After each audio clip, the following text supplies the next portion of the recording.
We're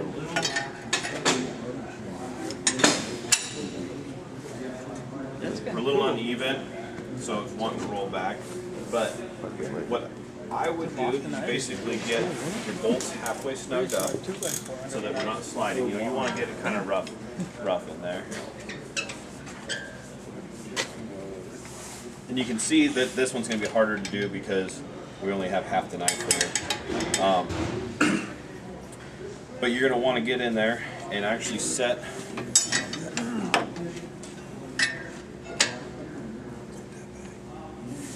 See, the crucial thing on this is side to side. Because as you can see here, we're almost touching. And then there, it was way back.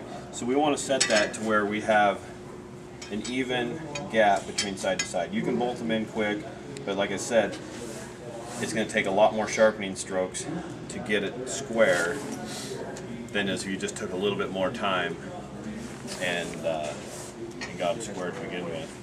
So with that, every time, same as that one, doesn't matter which machine it is, you replace knives, you replace bolts. One of the other things to look at too would be these threaded nut bars. That's what's on the bottom side that your bolts thread into. Most of the time they're okay, but just take a quick look at them. When I take one apart, I clean up. Everything. You don't want to have a bunch of crud on here and bolt that back up in there. Then you're going to be clamping on that dirt or whatever. So the cleaner, the better. You get better torque, better clamp down. I would also recommend when you go to torque the bolts, this is what I do, is I mark every bolt head with the paint pen as you're going through. On this one, you start on the inside and work your way out, so you go 1, 2, 3, 4, whatever your pattern wants to be, But I just do a daub on every bolt that I torque, just so that there's no question when you come back through, you get all the way back around, you're like, well, did I do it or did I not? It's just quick and easy. Those ones go to, I marked it on there, 232. It's very critical that those get torqued with a torque wrench in a proper sequence and not I think I know what my rattle gun does. Yeah. If that lets go, it's 30 grand. So, pretty crucial. There's new bolts that come with the shear bar too. You're going to use new bolts on that as well. Shear bar goes to 143. Same thing, good torque wrench, not, you want to actually know what they're at, not kind of, So the half knife is 232, or the full knife, or both? Or both. The bolts are the same. Yeah. I don't remember exactly what it is, but it's like 315 Newton meters plus or minus 15 or whatever it is, but that comes out to 232 without doing the plus or minus, but so that comes right in the middle there. All of our torques, when you look them up, are in Newton meters. There's a conversion chart in most of the operator's manuals. Who's ever got a smartphone, I got a ConvertPad app that I use all the time for all this stuff because it comes out, 425 Newton meters. Instead of, looking it up, I can just type it in there and it tells me, what the conversion is. Right. A lot of times your torque wrench will have Newton meters on it as well. I'll have it on there as well, but. Todd, tell us about long bar, short bar. I know it's been a little while ago, but it still might exist in some older machines. I've never actually seen one. Have you ever seen one? Mm-hmm. Okay. On these nut bars, a long time ago, there was actually one side that actually had more meat coming out one side. They weren't evenly spaced on the ends. So the other one was maybe like another 1/4 inch longer. So you could actually get them in backwards. So if you happen to come up with an older machine, something to be aware of when you're taking them out is just to be look at this. Because if you bolt it in backwards, there actually comes up to this weld in there. It'll still bolt in, but it will not be bolted in flat to the bottom. It'll actually be this little edge that's a little bit longer will be sitting up on that weld. So you actually won't be physically clamping it in there 100% flat. It's been a long time.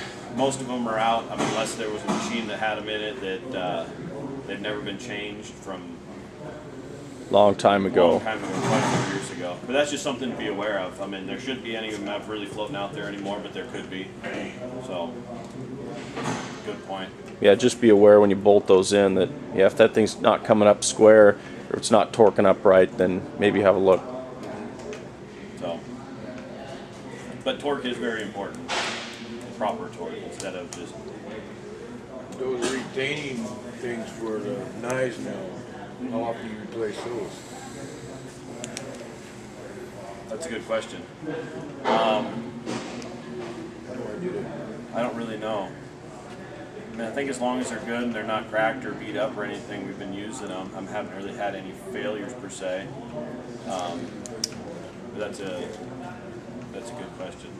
Make sure they're not cracked around the bolt holes between anything leading out there, because that's what clamps that knife down. Yeah, they are. I mean, obviously replaceable. There is a top side to them. There is a little bit. You really can't see it much when you look down. There is just a little bit of a bevel there. So it does say top on them, so they are reversible. You can get them on the upside down.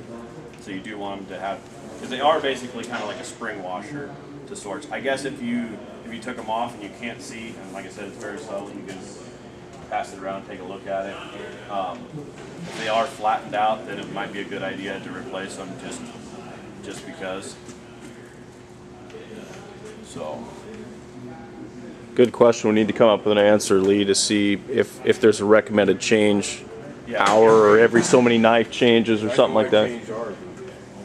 Do you remember if that was an expensive part or not? Or I don't even remember. yeah,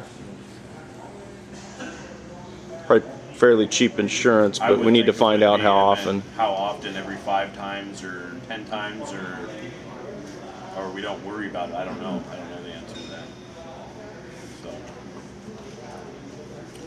So, when changing the knives, what are some of the other things that we have to readjust? Let's say we put new knives, new shear bar in this thing. So what else do we have to do?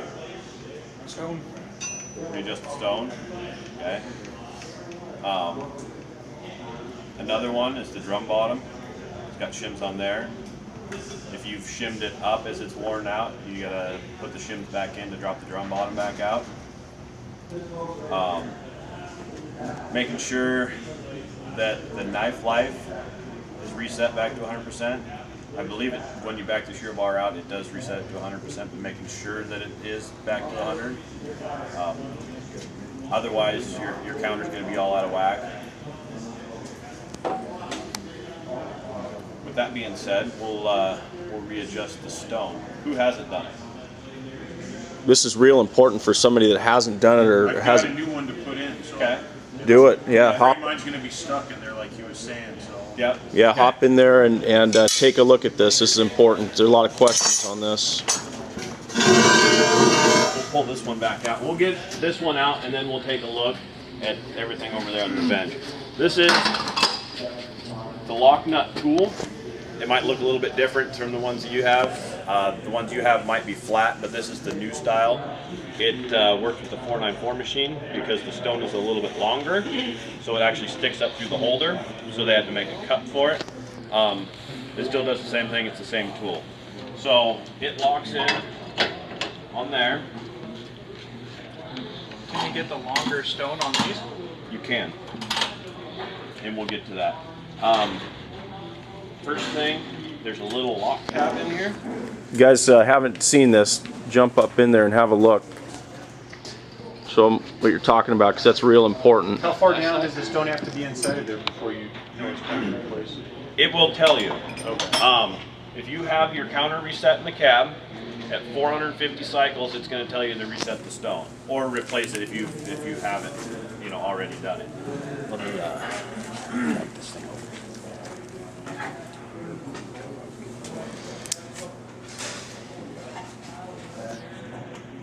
Somebody want to plug that into that fender right there? You'll be able to flip up that little cap. Oh, the little? Yep. Great.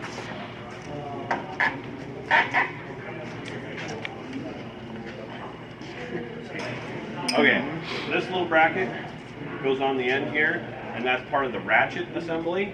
That's what keeps the stone from backing up.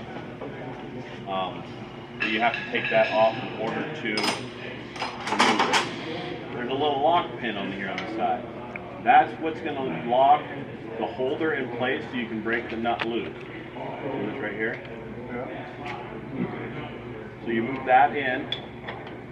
And you have to find that position. That's not going to be right there. You have to rotate that holder assembly And to you're find gonna that hole. back it back out because it's going to be screwed down in there. As you back it back out, eventually this pin, you can see it on that holder right there, is going to drop into that hole. And that pin will lock that whole housing together so you can break the nut loose. Otherwise, it'll just keep spinning all the way out of its bore. And there's some grease zerks down there, Todd. Do we grease those? On the stone itself, very minimal, if anything. I think it was collecting too much dirt, if I remember right. Mm-hmm.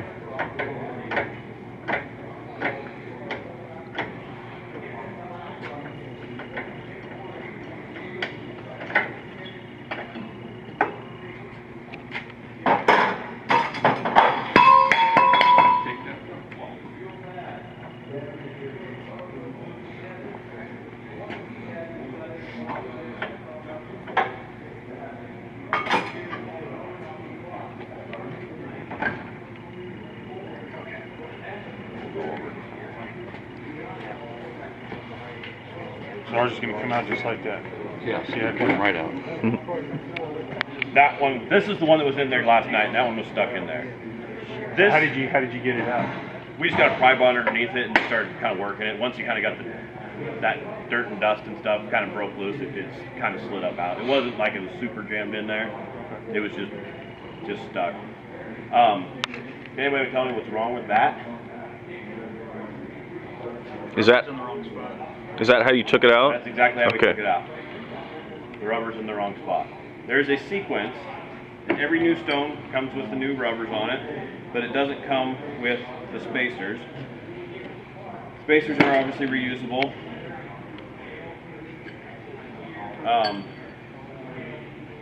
And there is a beveled edge on that spacer, and that is to go towards the rubber. It's very, very faint, but there is a little bit of a beveled edge there, right? So you can see in the picture here, and this is the same picture that's in your op manual, that there's two rubbers on the bottom, then the bevel goes towards it, and then another rubber. Those go on either way. The rubbers can go on either way. And then the bevel towards it. And the bevel towards it. And then that slides down in there. As you compress the nut, that's what's holding the stone in place. It's just basically pushing those rubbers into that little bit of a bevel, and it just holds it in there tight. So you can see it out here a little bit better. You can see that sticks up through there as you thread that nut on there.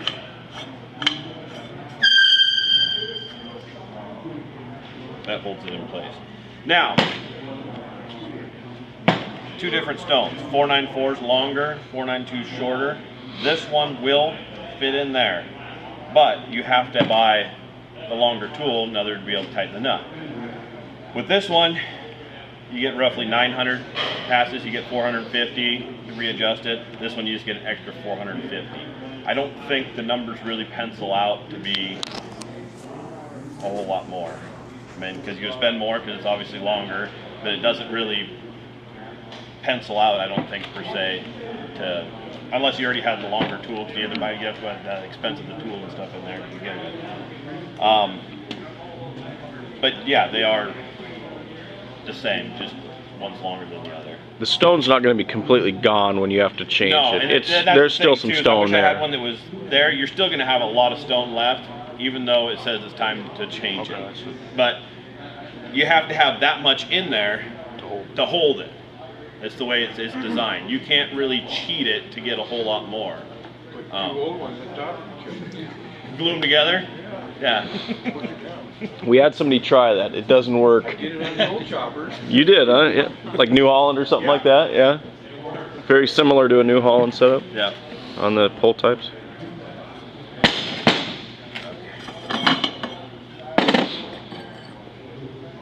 And if the stone is stuck, don't hit it with a hammer. Weakens the stone.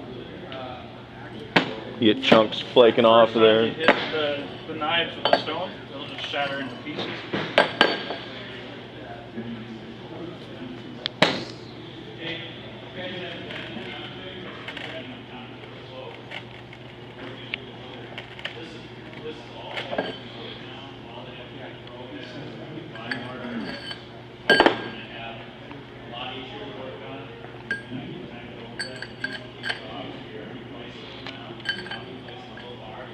So, you want to put that back in? One thing is you want to make sure How do you know how far to set this? is you want a knife at the upper position because it will drop all the way down through it. Then it just sets on the nut. Yeah. So if we get that back up through there. Let's see. We lock that in. That should sit on there. So that's going to slide down in there. And if you get on this side, you can kind of, you know. Did this part here go down Yeah. further? Okay. So that's going to slide in that. And that sits Yeah. up top. Okay. So like when you go to readjust it too, you know, it'll be, let's say there, and you're just gonna push it down in farther. So to readjust it, you just loosen that. You're gonna take this loosen, you're gonna back it out first because your pin's gonna be in the out position. This is gonna be unlocked. You're gonna take your lock tab off, Okay. and you're gonna put your tool on there, and you're gonna back it out. You're gonna have this pin trying to push in there, and as soon as this whole housing backs out, the pin's gonna lock in. Okay. When the pin locks in, then this whole brass piece is held To where? it turns, so you can break the nut loose. Okay. You break the nut loose, then you can take it off and pull it all back out. One thing that you got to do first, though, is the sharpening door. On some of the models, it doesn't open, but the sharpening door should be. Even if it's not open, you can push it open. Okay. And then you can actually physically, because this is going to be all the way back over here. You're going to push the whole holder over the cutting cylinder.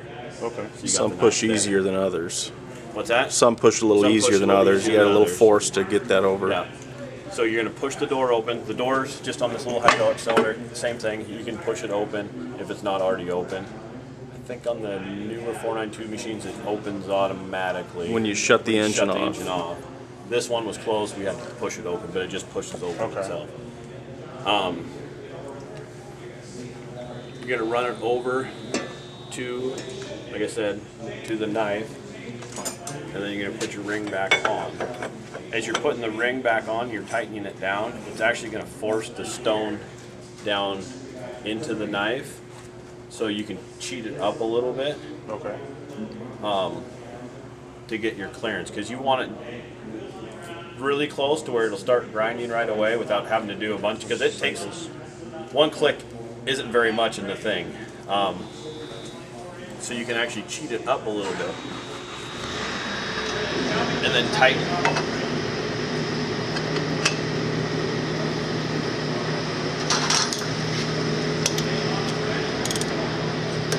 And while Todd's doing that, really quick, if you guys look in your book, it's not going to tell you to go over top of a knife. It's going to have it's going to sound really complicated and to say X amount of millimeters from this point on the outside It does, it frame. gives you a dimension of and it's something. It's a real pain to do it. This is the easy way. Push it over a knife because that's what it's actually going to do. That's what it's going to touch. That makes sense. Yeah. You're going to run that down, you're going to torque that to 125. Once it's torqued and in place, you can make sure you got to release the lock. Take that screw back. Take that pin back out and turn it.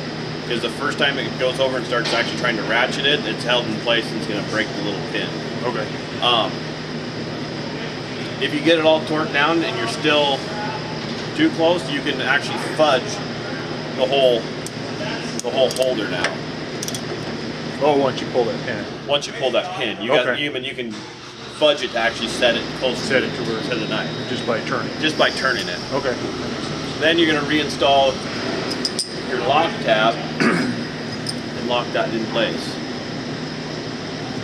And that'll keep it from backing out.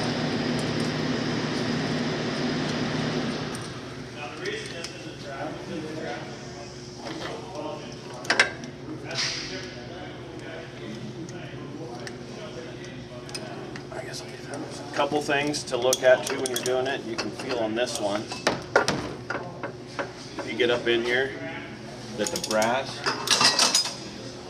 is actually kind of worn a little bit in the bore, you know, because it is a brass holder. It can sit in there and start, you know, wearing out. The whole thing too on the slide is starting to get a little wore out. Just some things to be aware of. The stone slides back and forth using the cylinder and this chain. It's a little stainless chain, runs on plastic sprockets.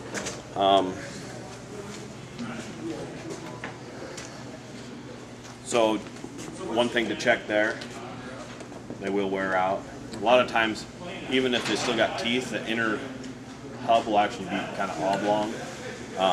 Something to check there. If you run your chain too tight. If you run your chain tight, it'll just destroy the sprockets. I mean, you just don't want it in there flapping, but you don't want it in there pulled super tight because it is just a little plastic sprocket. As that stone comes across, there's a little mechanism on the inside there that actually, when the stone gets to the far end, it actually turns it. It's what ratchets it. You can see it right in here. Spring loaded. So if you get a bunch of material built up on this end, the stone will still come across and hit it, but it won't turn it. Okay. So it's just something to be aware of. That's very important because it won't tell you that it's not advancing. It'll still say, hey, I'm sharpening, I'm doing its job. Every time it goes past the counter, it counts it as a sharpening cycle, and you'll still actually touch. And it only turns it on one side? It only turns it on one side. So it comes across, advances it, and then it grinds back, and then it comes across, advances it, and then it grinds back, basically. It's still going to grind coming across, and even if it's not advancing for quite a while, it'll still be touching and grinding. It just won't be grinding hard. You'll think it's grinding, but it's not advancing. You want to actually come out of the cab and kind of, you know, stand back and listen to it. You'll know one that's when it gets this in, you advancing. actually hear it go click, click, click, and actually, you know, be a positive. That's a spot to look at real often and blow that out of there. So, any questions? No? All right. I think it's probably time to change. Ooh, the whistle.